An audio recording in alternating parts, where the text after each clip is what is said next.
today's video, we're going to be talking about photosynthesis. Photosynthesis represents the equation 6 molecules of CO2 plus 6 molecules of H2O plus light energy equals 1 molecule of glucose and 6 molecules of oxygen. So what is photosynthesis?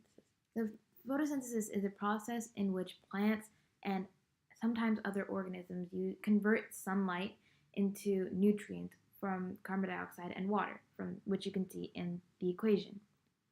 Why is photosynthesis important? It does give us oxygen, and without oxygen, we wouldn't be able to breathe, and many other reasons.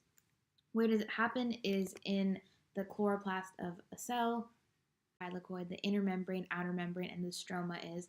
The stroma is basically the cytoplasm of chloroplast, and the thylakoid is what we would be focusing on. This is an overview of what the entire photosynthesis process is going to look like. First, we're going to start with light, and the photosynthesis process can be split up into light-dependent reaction and the light-independent reaction. There are 6 steps of light-dependent reaction. Photoactivation, photolysis, electron transport chain, the chemiosmosis and ATP synthesis, reduction of NADP to NADPH, and H+. For photoactivation, what happens is the energy from light is used to excite electrons in the chlorophyll pigment. So the light comes on from here with the photon, which is energy in the form of light. And this is so that the electrons leave the pigment molecule and move through the electron transport chain. And this happens in the photosystem, which is a protein embedded in the thylakoid membrane. And there are 2 types of photosystems. There's 1 and 2, and this photosystem is photosystem 2.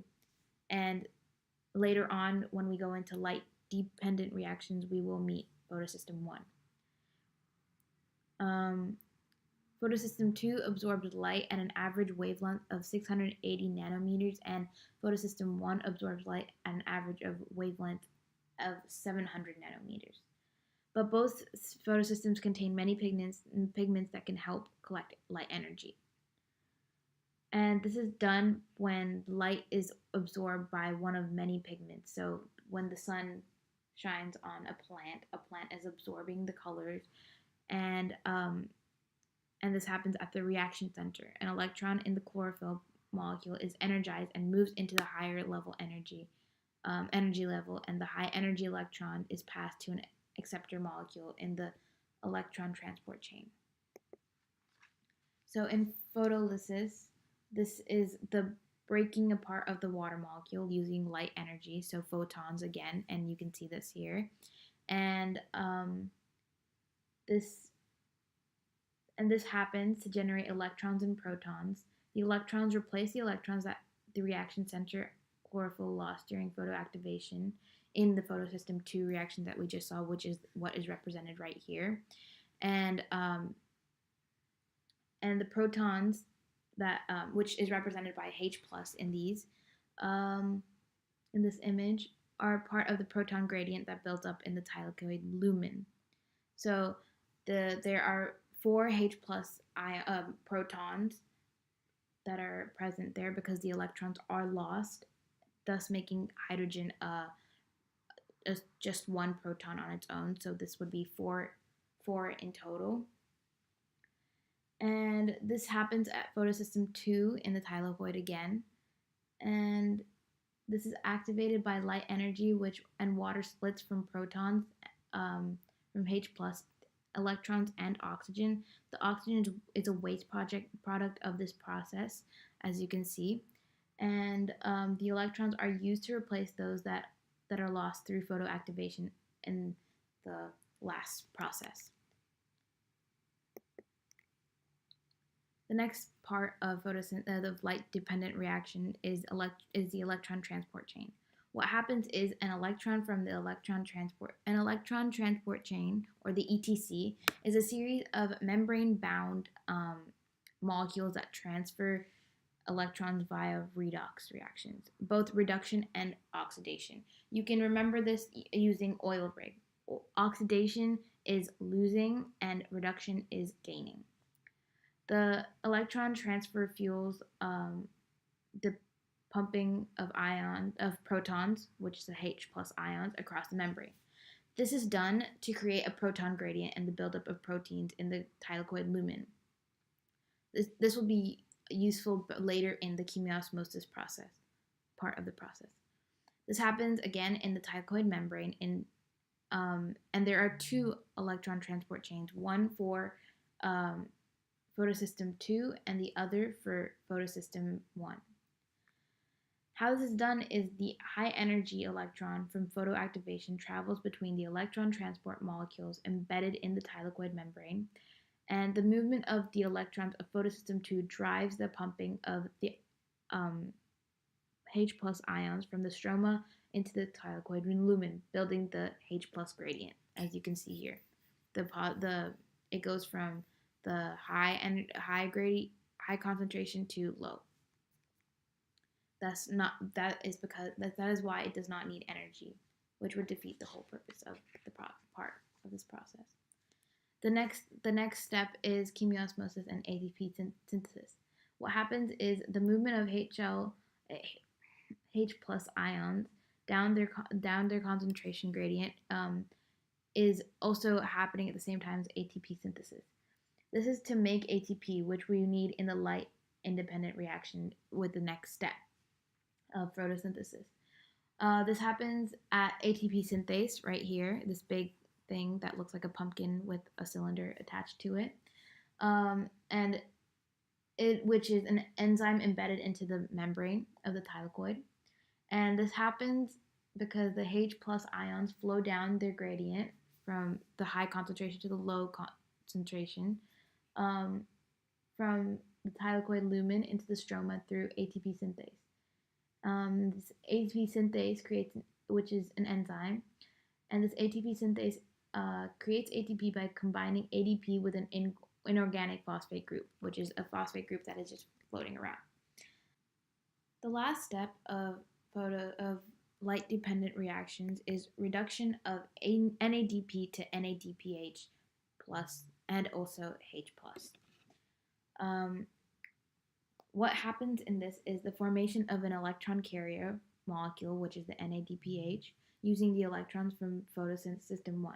This happens because they need to make the NADPH, which is needed for the light-independent reactions in the next part of the process. This happens again at the end of photosystem 1 in the electron transport chain.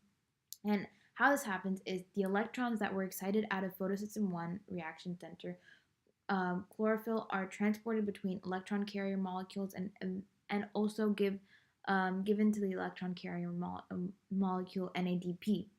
The NADP gets electrons and is reduced, which is losing an oil ring, to become NADPH. The NADPH will be used in the light-independent reaction. So the light-independent reaction contains 3 parts: carbon fixation, reduction, and regeneration. So by carboxylation of RUBP, what happens is the process is adding carbon from an inorganic molecule to an organic compound. Why this happens is that the carbon from the carbon dioxide is eventually used to build up the carbohydrates that we see in the last part of this unit, which fuels the entire food chain from cellular respiration to other things that we know happen. This happens in the stroma of the chloroplast.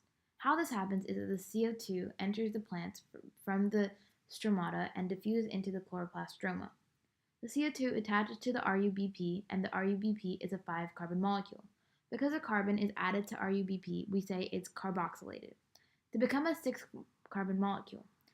The enzyme that catalyzes the carboxylation of RUBP is called ribose, ribisco, or ribulose biphosphate carboxylase. The 6-carbon molecule is immediately split into 2 3-carbon molecules called phosphoglycerate, or PGA. You can see this in these 3 parts right here, which is known as carbon fixation. It goes from a 5-carbon molecule, then it gets added, and then the carbon from the CO2 gets added to this, and then it gets split up into PGA, the phosphoglycerate. So in reduction, moving on to this part of the process, reduction of PGA, which is the phosphoglycerate, to produce the triphosphate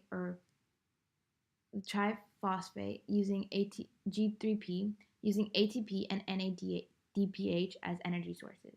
What happens is the ATP and the NADPH are used to reduce the phosphoglycerate, or the PGA, forming triphosphate, G3P. Why this happens is the electrons and the hydrogens from the NADPH will become a part of the carbohydrate that results from the light-independent reactions. This happens in the stroma of the chloroplast, again, and this happens in two steps. The ATP and the NADPH convert the PGA molecules into molecules of three carbon sugar called G3P.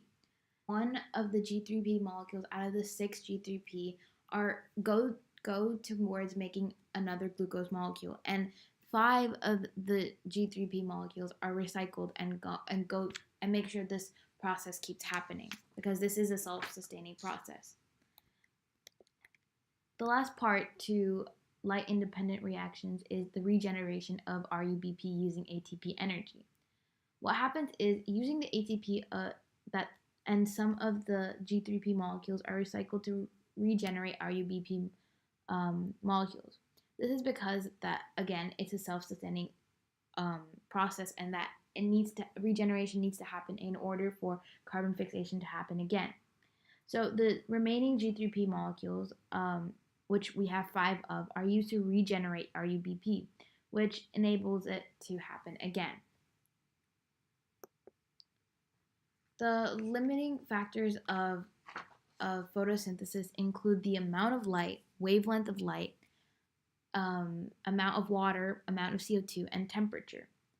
In amount of light, this is in relation to the light intensity that is shown to plants during photosynthesis. And in the light-dependent reaction, it cannot take place because without the light intensity, because no photoactivation can occur if there is no light.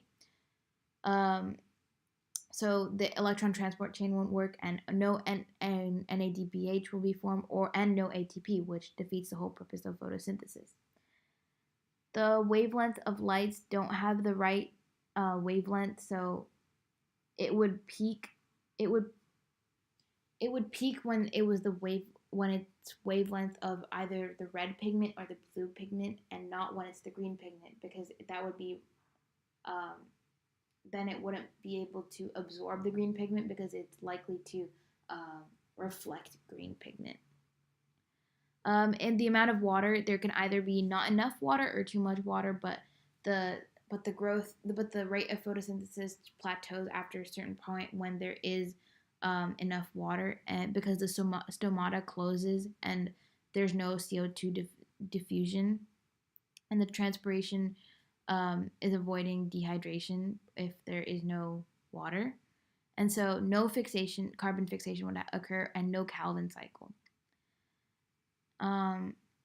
The amount of CO2 matters, because if there is not enough CO2, then there's no carbon fixation, of course, and no NADP is reformed, and eventually will stop the light-dependent reaction. Temperature is a bell curve, and as the temperature increases till the optimum temperature, it increases because with more heat until the optimum, the photosynthesis rate increases, and then after optimum, then enzymes get denatured, and the shape of the enzyme changes, so it wouldn't fit with its substrate and can no longer keep up the rate of photosynthesis. That's all. Thank you.